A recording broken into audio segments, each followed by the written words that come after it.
Assalamualaikum warahmatullahi wabarakatuh. Halo semuanya. Kali ini Viva mau membahas materi mengenai hujan dari mata kuliah meteorologi yang diampu oleh Pak Hendro Murtianto SPD MSc dan Pak Arif Ismail SSI MSI. So, langsung aja. Nah, perkenalan dulu ya. Perkenalkan, nama aku Putri Viva Maulina dengan NIM 2007243 dari Survei Pemetaan dan Informasi Geografis kelas A. Oke, jadi yang pertama dimulai dari pengertian hujan. Hujan adalah sebuah peristiwa presipitasi atau jatuhnya suatu cairan dari atmosfer yang berwujud cair maupun beku ke permukaan bumi yang berwujud cairan. Hujan ini membutuhkan keberadaan lapisan atmosfer tebal agar bisa menemui suhu di atas titik leleh es, di dekat dan di atas suatu permukaan bumi. Nah, gimana sih proses terjadinya hujan? Bisa dilihat kayak yang ada di gambar. Yang pertama ada proses evaporasi, di mana sinar matahari yang membawa energi panas. Nah, air yang berada di bumi seperti laut, danau, sungai, serta badan air lainnya menguap karena panas tersebut lalu menghasilkan uap-uap air. Kemudian ada proses kondensasi, di mana uap-uap air terangkat ke udara dan mengalami penguapan. Molekul air kemudian dibawa ke atmosfer. Setelah uap ini sampai ke atmosfer, mereka mulai mendingin dan membentuk tetesan-tetesan air kecil. Berlanjut ke proses koalensi, di mana angin menggerakkan awan yang membawa butir-butir air menuju tempat dengan suhu yang lebih rendah. Awan-awan yang terkumpul bergabung menjadi awan besar yang berwarna kelabu. Adanya gravitasi dan udara yang sudah tidak mampu menahan berat air, tetes air akhirnya jatuh ke tanah atau ke bumi sebagai air hujan.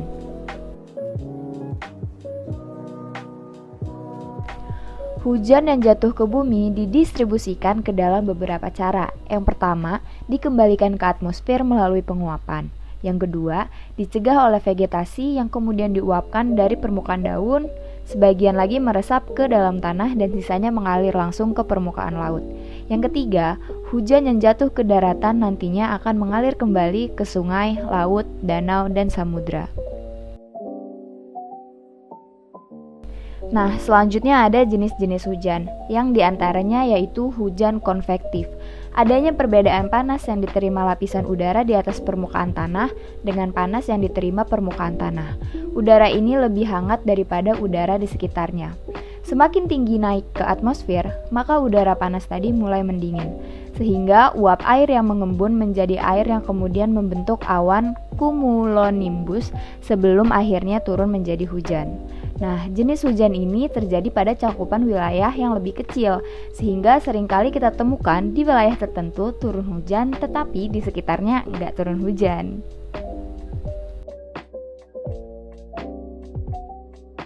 Selanjutnya ada hujan orografi atau relief, di mana proses terjadinya hujan diakibatkan angin yang mendorong udara ke arah bukit atau gunung.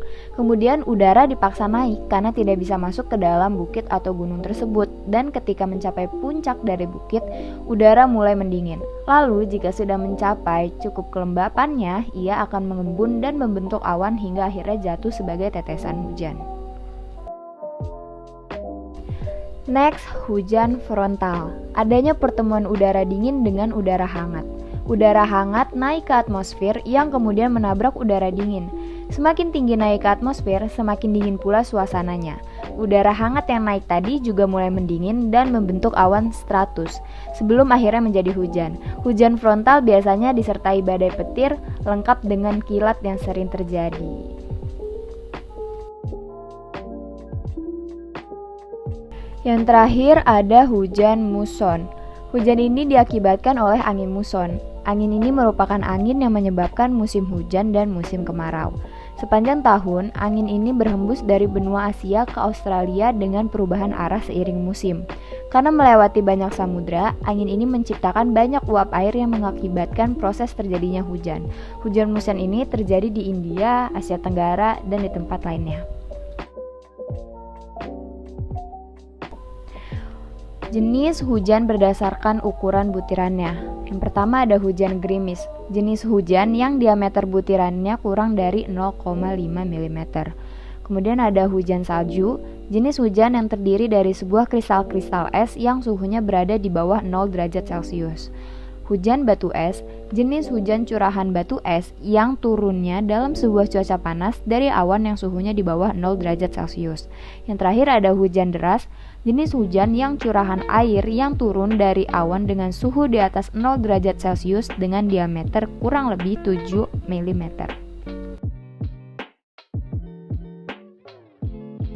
Nah, kalau yang ini hujan berdasarkan besar curah hujan.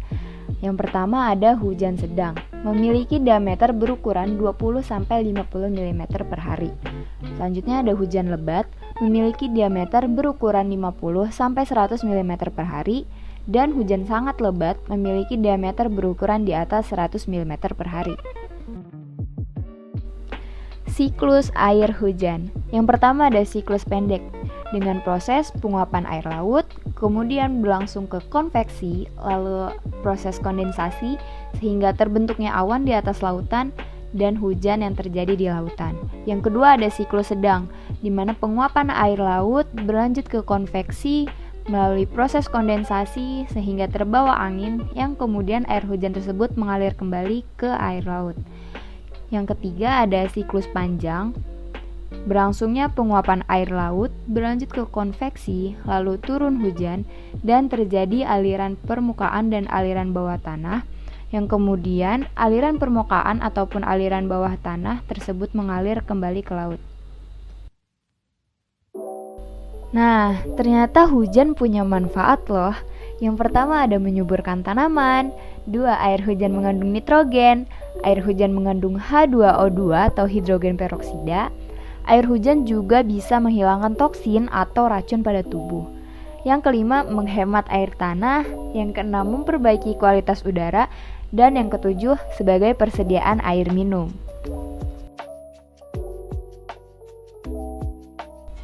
Lanjut ke alat pengukur curah hujan. Nah, yang pertama ini ada penakar curah hujan ombrometer observatorium, di mana penakar hujan manual yang menggunakan gelas ukur untuk mengukur air hujan. Penakar ombrometer observatorium memiliki kelebihan, yaitu mudah dipasang, mudah dioperasikan, dan pemeliharaannya juga relatif mudah.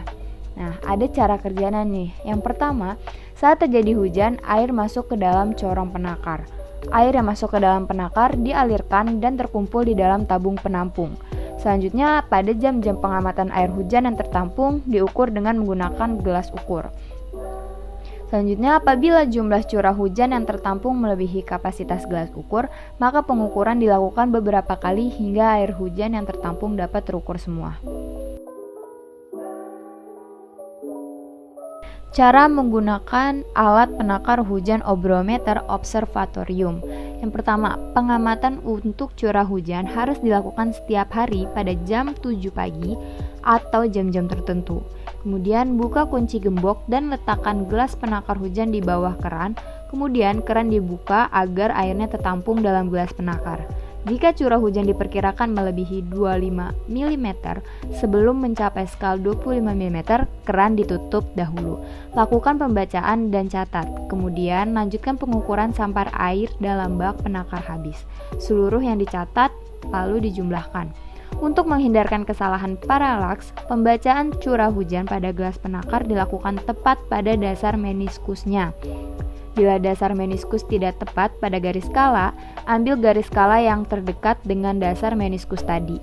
Selanjutnya, bila dasar meniskus tepat pada pertengahan antara dua garis skala, diambil atau dibaca ke angka yang ganjil. Nah, selanjutnya, penakar curah hujan tipe Hellman.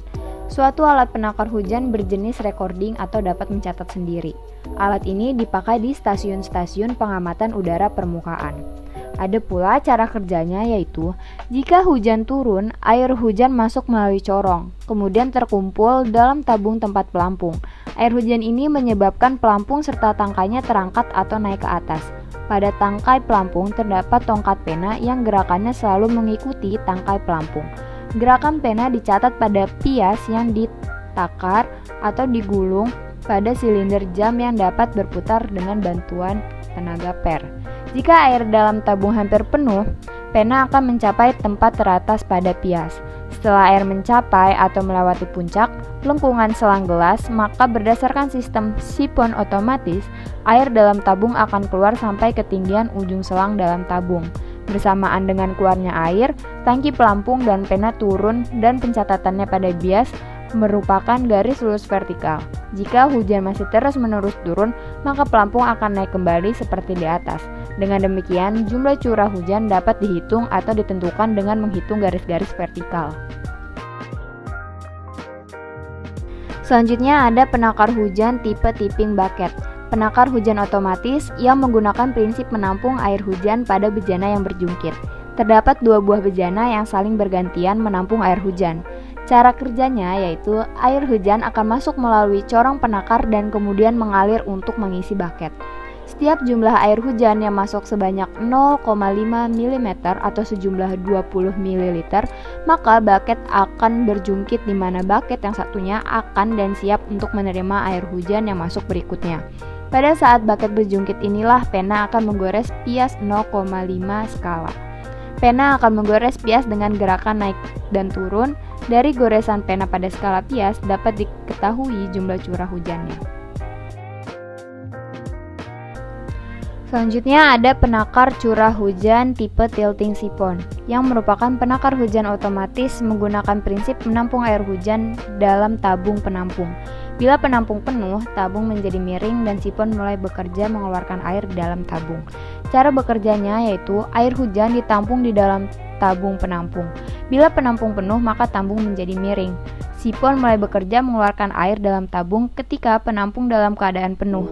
Setiap pergerakan air dalam tabung tercatat pada pias sama seperti alat penakar hujan otomatis lainnya.